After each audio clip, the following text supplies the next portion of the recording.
Oi pessoal, você está em mais uma videoaula da Escola Bíblica Dominical da Primeira Igreja Batista de Santo André. Meu nome é Henrique e hoje nós vamos abordar o assunto Cuidando do Coração. Provérbios 4:23, o que diz? Sobretudo o que deve guardar, guarda o teu coração, porque dele procedem as saídas da vida. Ou seja, as outras versões falam as fontes da vida. Esse texto simboliza o homem espiritual. Pode um rio ter águas limpas se a fonte for poluída? É como o homem que, se tem o coração contaminado, a sua vida será também poluída. Afinal, como é que você cuida do seu coração? Você não come comida gordurosas, você evita frituras, você toma suco de uva porque tem antioxidante. Realmente, o teu coração vai ser bom. Ele vai ter uma vida mais longa e você vai estar cuidando do seu coração físico. Então, falar em guardar, em cuidar. Eu separei aqui dois povos da antiguidade que falavam muito sobre essa questão de coração. O egípcio, por exemplo. Essa civilização data de mais de 3.000 anos antes de Cristo. E eles já tinham uma consciência religiosa. Isso está dentro do espírito do homem, é natural, Deus criou assim. Mas eles eram um povo politeísta, eles acreditavam em vários deuses. Então eles acreditavam que aquela coisa do homem interior, que seria uma alma, um espírito, teria que ser cuidada, guardada. O que eles fizeram? Eles achando que era o coração o centro de toda essa questão, eles, quando fizeram a mumificação, eles tomavam cuidado de guardar o coração num recipiente que ia junto com o defunto lá. Então, dentro do que eles acreditavam, o coração ia ser pesado.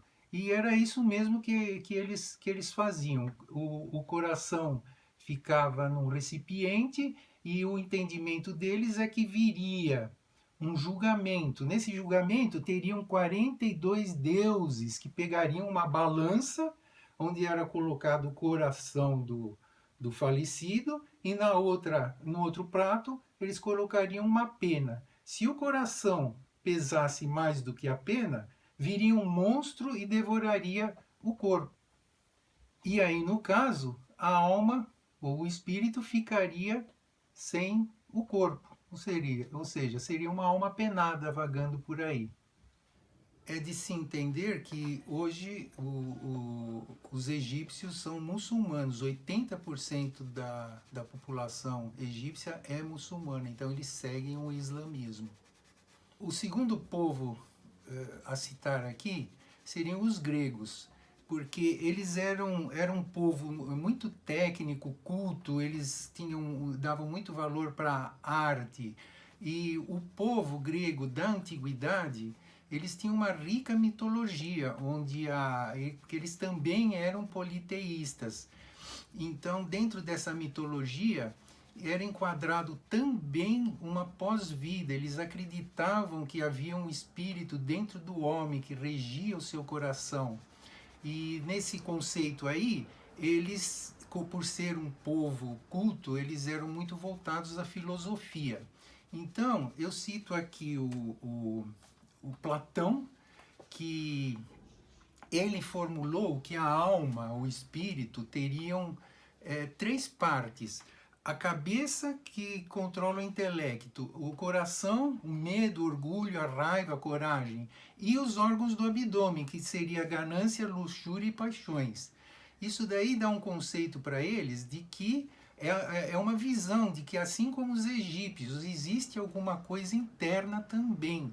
E dentro daqueles conceitos de filosofia que ficou restrito ao campo filosófico da constituição do homem, não como alma e espírito, porque no caso dos egípcios, eles tinham uma escritura, eles tinham o chamado livro dos mortos, que é tipo uma bíblia de tudo como que eles deviam fazer naqueles procedimentos de mumificação e etc. Já os gregos, eles não tinham registros históricos escritos de como que deveriam ser feitas as coisas, porque ele se voltava mais para a filosofia em si do homem vivo. Quando veio o discípulo dele, Aristóteles, ele fez uma configuração também do coração que é a sede da inteligência e das emoções. Então, sendo um órgão vital para todo o corpo, nesse sentido, o coração é responsável pelas percepções e se configura como um centro emocional. Para Aristóteles, os pensamentos e as ideias, ou aquilo que é do intelecto, não se vincula a nenhum outro órgão do corpo. Sendo assim, na visão aristotélica, o homem possui uma alma responsável pelo intelecto. Então, de novo, o homem não consegue fugir nem na antiguidade nem agora de que existe algo interior. Esse algo interior é o nosso coração, músculo físico, mas é de entendimento que é a alma e espírito. Eu vou falar mais para frente sobre essa questão de alma e espírito, se é a mesma coisa ou se é diferente. É de se entender também que hoje os gregos são cristãos ortodoxos. O que é isso daí?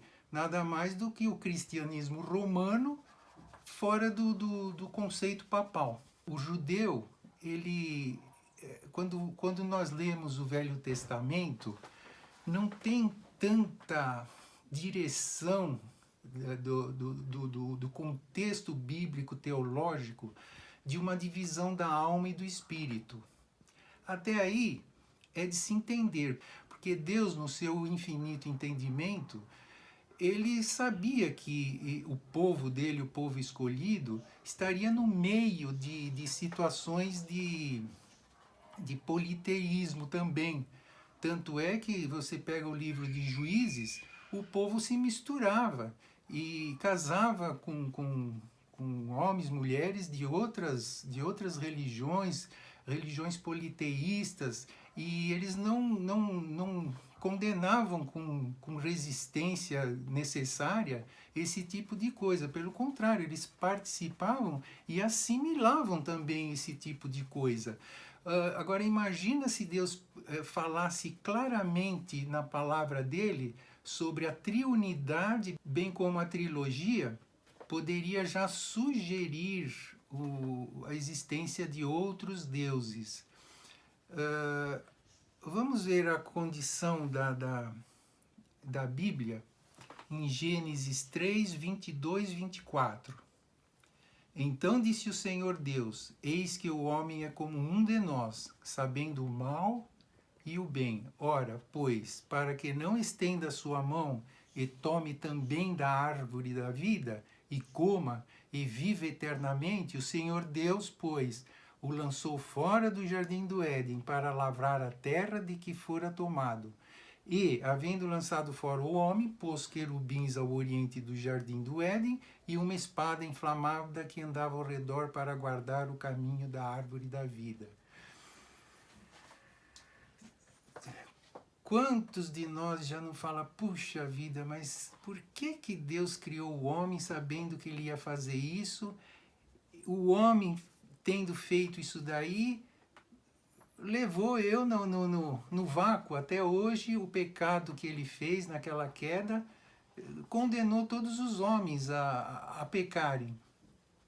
Imagina se Deus permitisse que Adão continuasse no jardim e ele iria viver eternamente. Só que ele ia viver eternamente numa condição de perdido. Então, o plano de Deus é tão completo que ele, já sabendo dessa situação, preparou o nosso Salvador, e nós não podemos pensar que Deus foi injusto. Isto porque o primeiro homem, Adão, trouxe o pecado ao mundo, e também Jesus Cristo viria como o segundo Adão, como o único homem que traria a salvação para todo o mundo. Então, Adão não trouxe só o pecado ao mundo. Vamos lá em Gênesis ainda, capítulo 3, versículo 17. E a Adão disse: porquanto destes ouvido à voz da tua mulher, e comeste da árvore de que te ordenei, dizendo, não comerás dela. Agora, o importante, maldita é a terra por causa de ti, com dor comerás dela todos os dias da tua vida. Deus amaldiçoou a terra juntamente com o pecado. Então, tudo que acontece hoje na Terra, que hoje é caótica, a partir daquele momento ela começou a entrar em estado contínuo de degeneração. Esse estado caótico, ele não atinge só o pecador em si, que não tem salvação, ele atinge a todos, os ímpios e os salvos.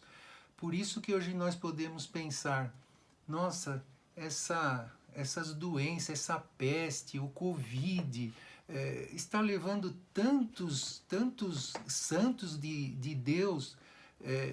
Isso daí estava lá escrito, não é a injustiça de Deus. Ele fez isso com um homem para mostrar que só um perfeito Salvador, um homem santo iria salvar, assim como ele ia regenerar a terra. Então nós estamos aqui de passagem. Ou é o Covid, ou é um atropelamento, ou seja lá o que for, até os últimos tempos, de como será, que terrível será o dia de consumação geral. Então, nós não podemos ficar como aqueles que estão numa capa protetora e esperar que Deus proteja alguns e outros não. Isso é o plano dele de vida para o homem. Por quê? Ele nos fez a imagem e semelhança. A diferença entre imagem e semelhança, o que quer dizer a imagem? A imagem é a nossa moral, o nosso raciocínio, o nosso lado religioso e, inclusive, a eternidade. Nós vamos ter uma vida eterna. Agora, não vamos comparar com a eternidade de Deus. Deus é eterno. Nós somos imortais. Por quê? Tivemos uma criação. Nós fomos criados. Então, eterno é só Deus. Mas existe dentro dessa eternidade a imagem e semelhança com Ele. Já a parte de semelhança está no Espírito, que seria a Trindade e seria o quê? A trilogia. É o ponto onde eu queria chegar para a gente entender essa divisão, porque também existem as correntes. Não, eu sou dicotômico, eu sou tricotômico. A palavra nos mostra essa semelhança. Deus é um Deus trino.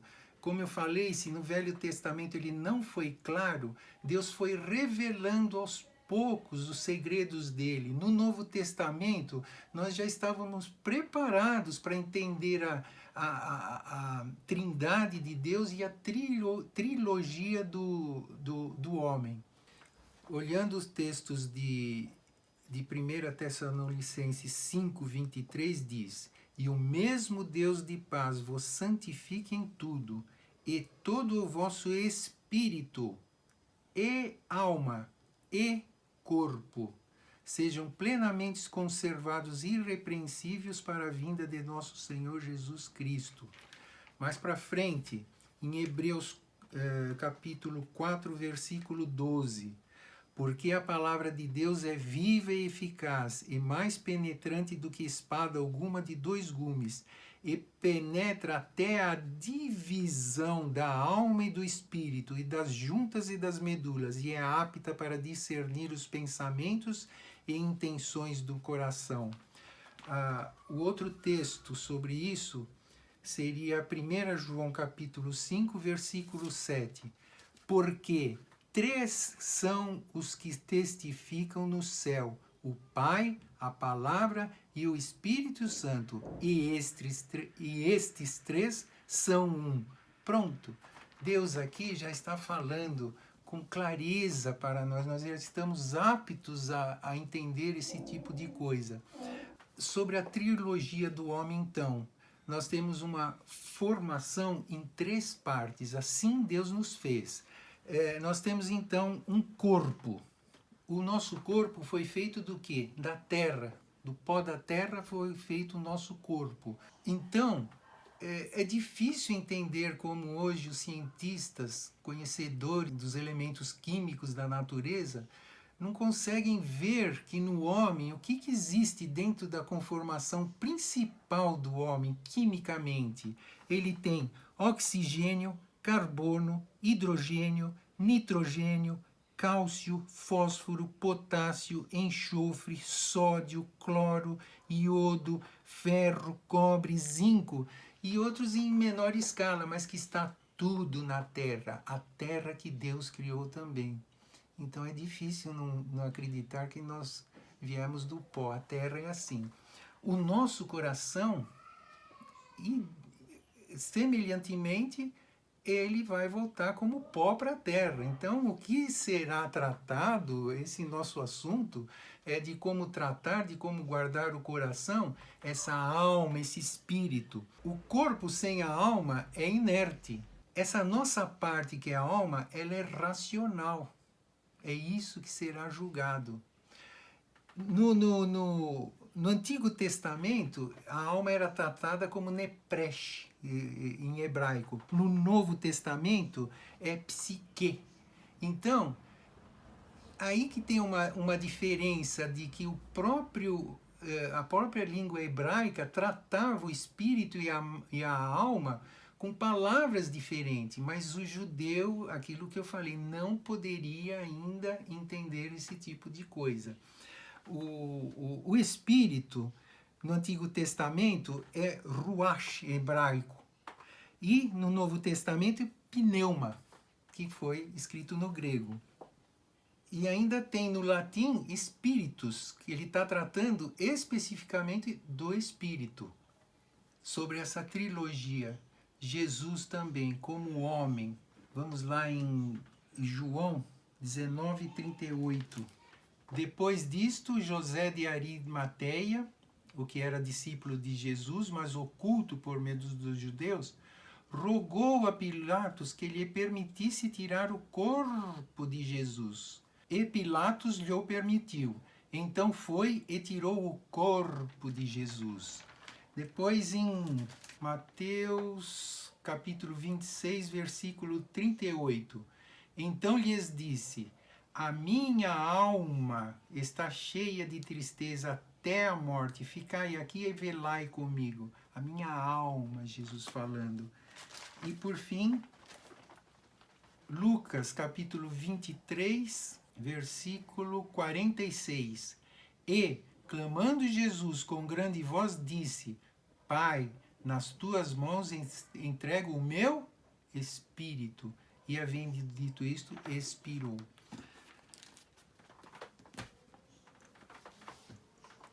Pode ter correntes, pode ter dúvidas, se você é dicotômico ou tricotômico, não tem importância, essa questão está sendo discutida há muito tempo, continua sendo e vai ser discutida até a volta de Jesus. Então, não é uma heresia você falar, não, para mim alma e espírito é a mesma coisa, ou falar, não, são 3 coisas. Pois então, nós formamos uma ideia do que é o coração em relação ao pecado. Não na condição desse órgão, do músculo que é o coração. Então, o nosso cuidado com o coração agora é o que importa. Nossa condição, então, de caído, né, igual o Adão causou lá no início, nós temos a condição de homem natural, aquele que herdou o pecado daquele homem do início. Essa condição natural nos dá um coração perverso, enganador e traiçoeiro, conforme está lá em Jeremias 17:9. Enganoso é o coração, mais do que todas as coisas, e perverso. Quem o conhecerá? Já pensou que tristeza se acabasse aqui essa história? E então não vai ter jeito. Meu coração é perverso, eu sou um homem natural como Adão, mas existe um plano. Deus permitiu todas essas coisas aí e tinha preparado aquele que viria para carregar esse nosso pecado. Em Eclesiastes 12:7 diz que e o pó volte à terra, como era, e o espírito volte a Deus que o deu. Esse texto ele causa muita divergência no entendimento, porque fala, bom, então a alma vai ficar a ser julgada e o espírito vai ficar com Deus. Não é. O conceito dessa voltar a Deus é que ele nos criou, o corpo que era pó volte à terra e que o espírito seja submetido à vontade de Deus. A vontade de Deus é que nessa criação o corpo volta para a terra, depois ele vai ser ressuscitado, nós vamos ressurgir, e também a alma é que vai ser julgada. E aí sim o espírito está junto. Por isso que é conveniente dizer que a minha alma, se estiver ruim, ela leva o espírito para o inferno. E o inverso também é outra verdade. O meu espírito voltado para Deus leva a minha alma para o céu. Isso daí nós temos que ter essa consciência, porque esse coração natural, ele é transformado. De que maneira? Romanos 10:9. Se com a tua boca confessares ao Senhor Jesus e em teu coração creres que Deus o ressuscitou dentre os mortos, será salvo. Então, essa condição natural é alterada a partir deste ponto. Ah, mas é tão fácil. É isso daí, é fácil, é graça de Deus. Em Gálatas, capítulo 5, versículo 16 e 17, diz assim: digo, porém, andai em espírito. O que é o espírito? A nova natureza, aquele que ouviu a Deus. E não cumprireis a concupiscência da carne. O que é a concupiscência da carne? A velha natureza, esse homem natural. Se entendermos até aqui o que foi explanado, nós voltamos lá em Provérbios 4, 23 e 26. O livro que é a base desse nosso estudo, desse bimestre, que é A Graça que Cura, lá na introdução, logo no primeiro parágrafo, o autor citou este versículo: sobre tudo que se deve guardar, guarda o coração, porque dele procedem as fontes da vida. Guardar. E na continuidade, desvia de ti a falsidade da boca e afasta de ti a perversidade dos lábios. Os teus olhos olhem direito e as tuas pálpebras diretamente diante de ti. Pondera a vereda de teus pés e todos os teus caminhos sejam retos. Então, voltamos àquela questão, a fonte da vida. Fonte com águas límpidas vai fazer fluir um rio de águas limpas. Então, dentro dessa nova condição de eu confessar com a boca que Jesus Cristo é meu Salvador, Deus, com a sua graça, pode criar um coração novo dentro de nós. Gálatas 5,17. Porque a carne cobiça contra o espírito, e o espírito contra a carne, e estes opõem-se um ao outro, para que não façais o que quereis. O fato de nós termos aceitado Jesus como Senhor e Salvador vai eliminar o pecado da nossa vida? Não, nós vamos pecar até o fim das nossas vidas. Por quê? E se o pecado vive na nossa velha carne, nós andamos juntos. Aqui o que ele está querendo dizer é que tem que ter essa luta entre o espírito e a carne. Vamos entender assim: o espírito é essa parte vertical do homem, é a parte que se comunica com Deus. E a alma é o nosso contato horizontal, é a parte de nós que se comunica com as pessoas, onde nós demonstramos os nossos sentimentos, onde nós constituímos as famílias, é onde existe a comunicação horizontal. O espírito nos dirige, a alma é onde nós caminhamos, é onde está o nosso livre-arbítrio. E é aqui que a cada dia a gente comete algum tropeço, mas Deus é justo para nos perdoar de todos os pecados. Essa condição do horizontal e do vertical, em Salmo 51:10 diz: Cria em mim, ó Deus, um coração puro e renova em mim um espírito reto. Então, nosso coração puro, a nossa alma sendo dirigida pelo Espírito que ouve a mensagem de Deus, nós podemos ter um coração novo, puro e caminhar nesse sentido. Os tropeços Jesus já previu e se sacrificou por nós. O pouco desse assunto do coração que nós tratamos aqui não cobre nem 10% do que existe na Bíblia falando sobre tudo isso que nós pincelamos. O passo para guardar o coração fica concentrado, então, tudo que está disponível na Bíblia. Quais são esses textos? Romanos 10:17 diz que é ouvindo. Por que ouvir? O Espírito nosso recebe de Deus orientação. A nossa religiosidade está no Espírito.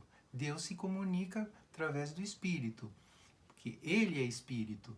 A nossa alma, ela recebe, mas nós temos o livre-arbítrio e às vezes tomamos caminhos diferentes que aquele que o Espírito está nos orientando.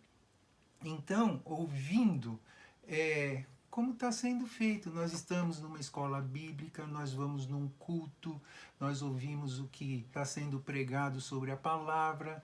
Então, ouvir é muito importante, porque nós acabamos tendo a perfeita interpretação daquilo que nós lemos. Nem sempre tudo que se lê na Bíblia a gente tem condições de entender, principalmente as pessoas que estão no início da fé. É difícil entender alguns textos. Então, ouvindo de onde vem, que é pregado com eficiência a palavra correta de Deus, nós vamos aprender. O segundo texto seria Apocalipse 1:3. Lá fala de ler. Pois é, o que eu vou ler? Eu vou entrar lá no Google, botar aquelas perguntas que vai sair uma enxurrada de informações, algumas cobertas de heresia, algumas que dá a impressão de certo e no fim está totalmente errado, ou camuflada que parece verdade. Então, muito cuidado com as coisas que está inscrita na internet. O importante, lendo o que? A palavra de Deus. Lá você não tem condições de sair do prumo que Deus estabeleceu para o homem. Em Atos 17:11, estudando.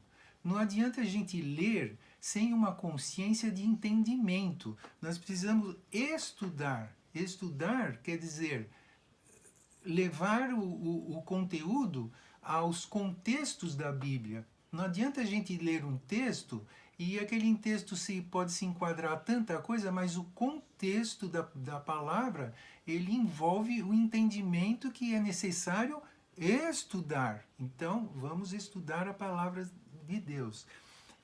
O outro texto seria Salmo 119, de 9-11. Memorizar, para você manejar a palavra, você precisa memorizar na sua cabeça as coisas que Deus colocou para nós. Muitos textos, se caminharem diretamente com nós, vai nos levar àquela condição de a gente se fazer a pergunta a cada passo, a cada movimento, a cada pensamento: Jesus, o que faria nesta condição? Então, vocês, mesmo com a palavra de Deus memorizado, você vai dar o passo certo naquela decisão. E, por fim, meditando. Salmos, é o Salmo 1, versículo 2 e 3. Meditar, ele se enquadra na mesma condição de estudar. Se você estuda, você vai pensar na palavra. Então, precisamos meditar, conforme o salmista recomenda aqui. Nós meditando nisso, nós vamos fechando espaço para as ideias de Satanás, nós vamos fechando espaço para, como uma oficina que está fechada, ela não produz o que é bom. Então nós precisamos meditar na palavra dia e noite, dia e noite. A Bíblia tem que ser o nosso livro de cabeceira em todos os momentos da nossa vida. Então eu espero que nós possamos, dentro desses últimos versículos aqui, falados para ouvir, ler, estudar, memorizar e meditar na palavra, que Deus vai nos conceder um coração puro, um coração novo. E esse cuidado do coração, além de a gente não comer as gorduras e as frituras para ter um coração bom no templo do Espírito que nós temos, vamos cuidar desse coração que é a nossa alma, para caminharmos em espírito e em verdade. Então, para encerrarmos, vamos orar a Deus, pedindo a capacitação dele para nós. Senhor nosso Deus, Pai, muito obrigado, Deus, por esse tempo, Pai, por termos essa abertura de termos aulas virtuais enquanto estamos confinados. Senhor, muito obrigado, Senhor Deus. O Senhor permite as doenças, as pragas, Pai, mas nós não nos separamos do Senhor, porque nós temos a Tua palavra, Senhor, nós temos o Teu conforto. Nos capacita, Senhor, a dedicarmos tempo, Senhor, para estudar, aprender, ler, Senhor, e Espírito Santo de Deus, fala conosco, Pai, é o que eu peço em nome de Jesus. Até a próxima, um abraço a todos.